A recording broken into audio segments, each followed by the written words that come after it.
Hola a todos, ¿cómo están? Bienvenidos a la semana 52. Hoy es el día 2, hoy es martes, martes de español, y esta es la semana de comprometido y sensible. Yo sé, suena un poco curioso, pero habla de dos cualidades que quiero tener con mi pintura. Como constante esta semana vamos a tener una paleta de Zorn, una paleta de 4 colores, entonces creo que va a ser algo súper interesante. Vamos a ver cómo nos va. Bueno, listo, comenzamos. Hoy es martes, martes de español. Este es el segundo día de nuestra semana en inglés la estamos llamando Bold and Sensitive, comprometido y sensible. Ese es mi estado de Facebook, comprometido 100% con la relación con Dani y una persona muy sensible. No, con el título estamos hablando de dos cualidades que quisiera yo resaltar en mi pintura. Es decir, creo que el año pasado me sirvió bastante para identificar que esas dos cosas, que esos dos aspectos son elementos que quiero enfatizar muchísimo dentro de mi trabajo. ¿Qué quiere decir eso? Que quiero ser un pintor mucho más resuelto, digámoslo así. Es decir, yo quisiera que las decisiones que tomo dentro de mis pinturas sean muchísimo más determinantes, pero también quiero que esas mismas decisiones al final configuren algo que sea bastante sensible. Porque yo creo que esa primera parte de la ecuación, digamos, esa primera parte donde quisiera ser mucho más comprometido, no sé, mucho más audaz con las decisiones, pues esa es relativamente fácil de conseguir. Yo ayer hablaba como Francis Bacon decía que él quisiera que las pinceladas en su pintura se sintieran como ese primer brochazo que uno aplica sobre la pared cuando uno quiere pintar la pared del cuarto o de la sala o de la casa donde uno viva. Ese primer brochazo o esa primer pasada del rodillo alberga como una ausencia de miedo que es fascinante, ¿no es cierto? Yo creo que todos hemos sentido ese primer momento donde tenemos tanto desapego quizás hacia lo que estamos haciendo que no sentimos la responsabilidad de poner un primer brochazo, sino que simplemente lo ponemos ¡pum! Y tiene una energía enorme. Ayer decía que esas pinturas parecen como de Franz Klein o de Motherwell. O sea, son literalmente trazos expresionistas abstractos. Entonces, yo creo que esa primera parte de la ecuación donde estamos hablando de ser comprometidos, pues es algo que todos podemos concebir y es algo que podemos como entender que está presente en nuestro diario quehacer. Pero la segunda parte es la que es un poco más complicada. A través de ese compromiso altísimo que tenemos con las decisiones que tomamos, pues también se esté configurando algo que denote una altísima sensibilidad. Para mí la unión de esas dos cosas es la pintura a la que me quiero dirigir. Me refiero a artistas desde Rembrandt, a Mariano Fortuny, a Sorolla, a Fetching, artistas que entienden cómo encontrar el balance entre esos dos aspectos. Entonces yo creo que ese es mi camino. O sea, no quiero anticiparme a lo que va a ser mi pintura. Yo creo que eso es imposible porque creo que el camino de la pintura se va edificando mientras se recorre ese mismo camino. Entonces saber hacia dónde va uno es casi imposible. Pero creo reconocer que la fuerza que me está impulsando a caminar, a querer recorrer ese camino, se concentra en esos dos aspectos, en esas ganas de tener un compromiso altísimo con las decisiones que tomo, pero también entender que hay una intención detrás de esas decisiones y es configurar, es construir una imagen sensible. Entonces, esos dos aspectos son los que vamos a trabajar durante esta semana y los vamos a hacer con base en una constante. Y la constante, ayer explicaba que va a ser la paleta de Zorn. Nosotros hemos hablado muchísimas veces de esa paleta. Esa paleta en mi caso es blanco de titanio, amarillo ocre, rojo cadmio y negro marfil. La paleta básicamente se construye desde un blanco, un amarillo tierra, un rojo saturado, que mucha gente utiliza un rojo vermellón. Hoy en día hay alternativas para los que no quieran usar colores que tengan metales pesados. Entonces hoy hay mucha gente que está construyendo sus paletas libres de cadmio y hay colores,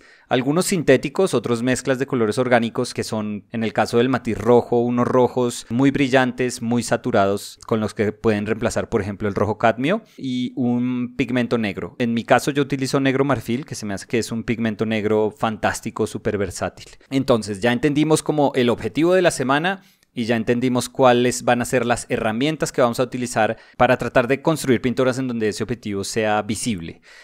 Ayer hicimos una pintura un poco curiosa. Yo debo admitir que cuando estoy pintando sujetos, y por sujetos no me refiero a una persona específicamente, sino sujetos de pintura. Cuando estoy trabajando con un sujeto de pintura con el que no tengo una absoluta empatía, yo creo que surgen unas reflexiones que también son muy, muy interesantes. Porque uno pensaría que uno siempre debe pintar cosas con las que tiene una conexión profunda, ¿no es cierto? Y yo, por ejemplo, argumentaría que seguramente mis mejores pinturas ocurren cuando estoy pintando a las personas que son más cercanas a mí. Si estoy pintando a Dani, si estoy pintando a Samu y Fer, si estoy pintando a mi mamá. O sea, ese es como mi núcleo familiar. Y esas son las personas con las que yo empatizo más, o sea, esas son las personas que seguramente me conocen más y con las que tengo más relación, más contacto en mi vida. Uno podría decir es que se siente distinta la pintura cuando está pintando una persona por la que siente un inmenso cariño, un inmenso amor. Y yo creo que es difícil argumentar que eso no es verdad, ¿no es cierto? O sea, cuando nosotros tenemos una conexión desde nuestra propia naturaleza humana, pues uno puede pensar que algo de eso se va a tener que filtrar hacia el acto de pintura y lo único que va a hacer eso es hacer que la pintura sea muchísimo más sólida, que logre comunicar cosas mucho más complejas, mucho más profundas. De nuevo, yo creo firmemente en ese tipo de cosas y siempre he pensado que uno como pintor pues tiene la opción de pintar lo que se le dé la gana y yo creo que ayer es una prueba de eso. Pero yo también creo que las respuestas a preguntas difíciles y las conexiones más profundas seguramente las vamos a encontrar es cuando pintamos aquello que sentimos. Yo muchas veces digo que nos pertenece, pero siempre me doy cuenta que yo al final también creo que nada nos pertenece. Esto no se trata de reclamar algo como si fuera propio. Esta es mi pareja, Dani es mi pareja, estos son mis hijos, esta es mi mamá, como si el mí en esa ecuación, en esa frase fuera la parte importante. No, yo filosóficamente creo que nada en este mundo nos pertenece. Nosotros no podemos colonizar lo que se nos dé la gana y sentirlo propio. No, pero cuando yo digo que debemos pintar las cosas que conocemos es porque también estamos aceptando que en ese conocimiento hay una infinidad de variables a las que no tienen acceso las personas que tienen un desconocimiento sobre ese sujeto y que nosotros podemos aprovechar esas variables. Entonces, cuando yo hablo de mi mamá, lo más probable es que yo conozca muchísimas cosas acerca de mi mamá a las que no va a tener acceso una persona que vea a mi mamá por primera vez en su vida. Yo creo que esas son unas condiciones sencillas, muy objetivas y son condiciones que podemos aprovechar. Yo creo que ese es mi punto. Pero ayer pasó una cosa súper curiosa, que es que ayer decidí que mi sujeto de pintura fuera un artista con quien no tengo muchísima empatía si me pongo a reflexionar. Ayer pinté a Damien Hirst, que Damien Hirst es, así no le guste a uno admitirlo, es de los artistas más famosos vivos, seguramente es de los artistas más exitosos comercialmente hablando vivos.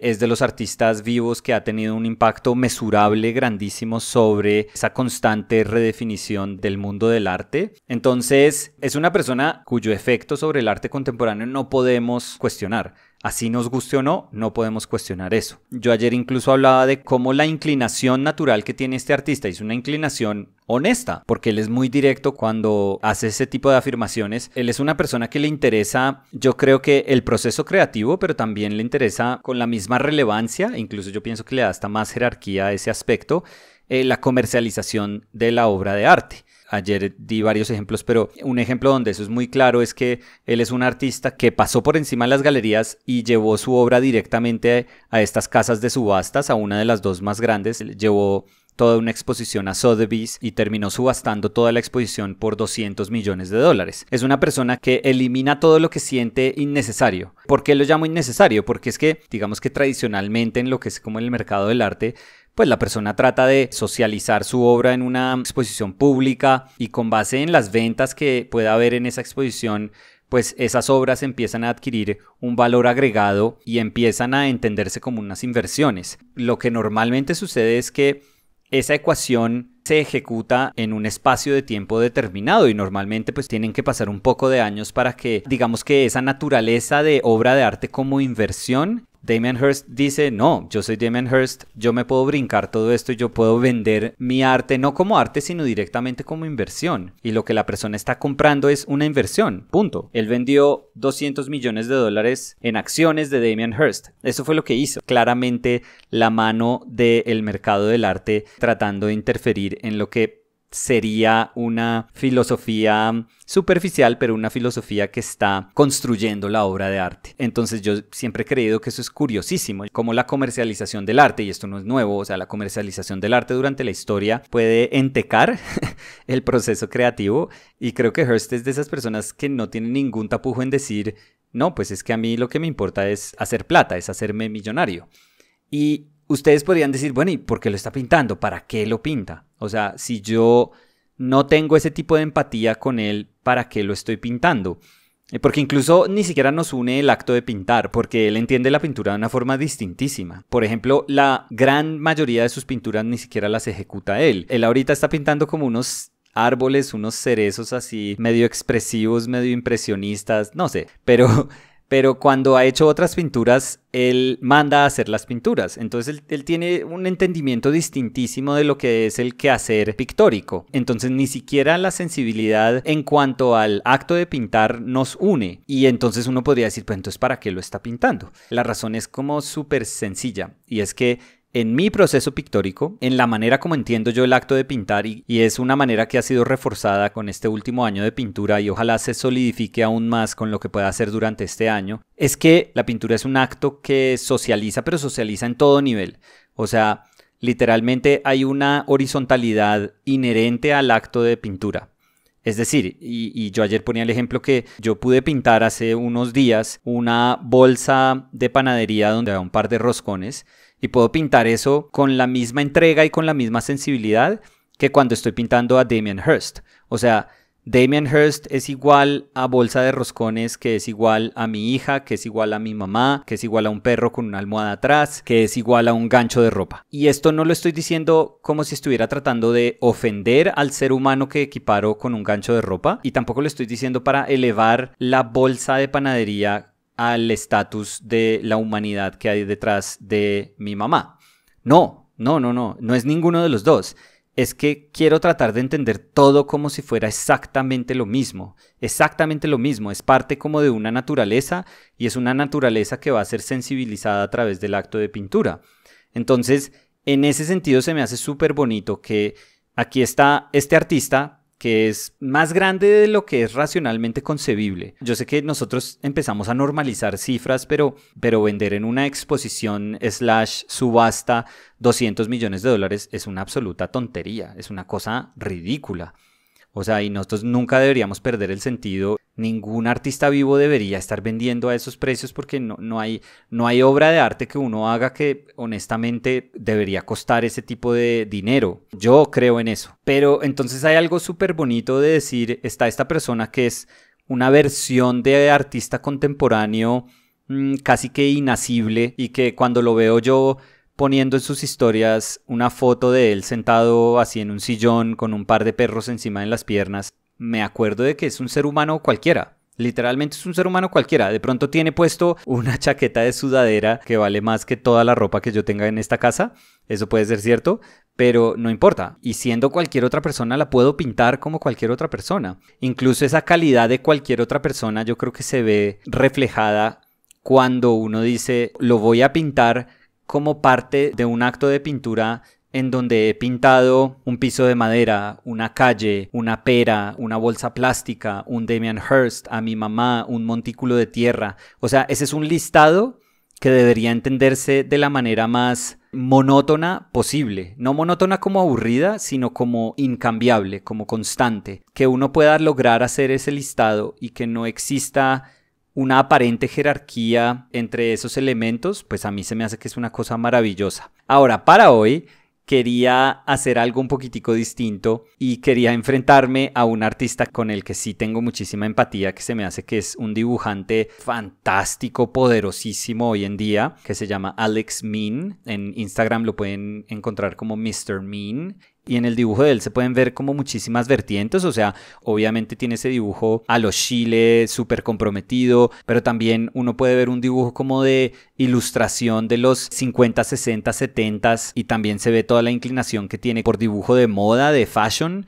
Entonces hay resto de cosas que se están mezclando ahí que son maravillosas y además las hace con una fuerza, es una capacidad y una valentía para dibujar impresionante. Entonces esta semana yo decía, no, si vamos a estar hablando de ese momento donde se conecta el compromiso con la sensibilidad, pues tengo que hablar de uno de mis dibujantes favoritos hoy en día, que es Alex, y decir, como el ADN que está presente en el dibujo de él es algo de lo que yo quisiera alimentarme muchísimo, de lo que yo quisiera como sustraer muchísimo coraje, porque es literalmente la misma fuerza de la que quisiera dotar a mi pintura. Ayer podíamos hacer reflexiones acerca de lo que es Hirst desde una paleta de Zorn, incluso ya hay una especie de sarcasmo ahí en eso, pintar a Hirst con una paleta súper clásica como la de Zorn. Y ayer nos concentrábamos en las opciones súper grises, comprimidas en términos de valor tonal que nos puede brindar esa paleta, y hoy estábamos explorando como un lado de la paleta que nos brinda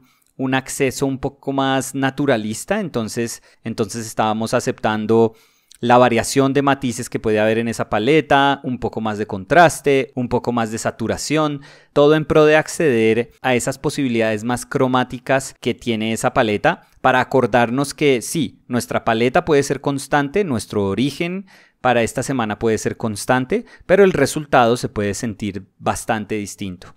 Entonces, dos maneras muy chéveres, la de ayer y la de hoy, de abordar conceptualmente lo que estamos tratando de hacer durante la semana, y además ayer reflexionando acerca de un artista con el que no tengo muchísima empatía, y hoy haciéndolo con un artista que realmente ejemplifica los valores por los que yo quisiera trabajar dentro de mi pintura. Y lo bonito es que esos dos momentos se pueden pintar, y se pueden pintar de una manera honesta y genuina. Y yo creo que esa es la manera de reforzar el hecho de que el acto de pintura puede ser un acto equilibrante en alguna medida. Eso fue todo por hoy. Los espero mañana, donde vamos a seguir con nuestra constante, nuestra paleta de Zorn como constante, y vamos a tratar de investigar otra, digámoslo, área formal dentro de esta paleta, y quizás una ejecución un poquito distinta. Vamos a ver si, habiendo reflexionado acerca de Alex hoy y teniendo ese dibujo como una inyección así de coraje, mañana podemos ser aún más comprometidos, aún más expresivos con la pintura. Pero eso es mañana, vamos a ver cómo nos va. Entonces, muchas gracias, los esperamos mañana. Chao.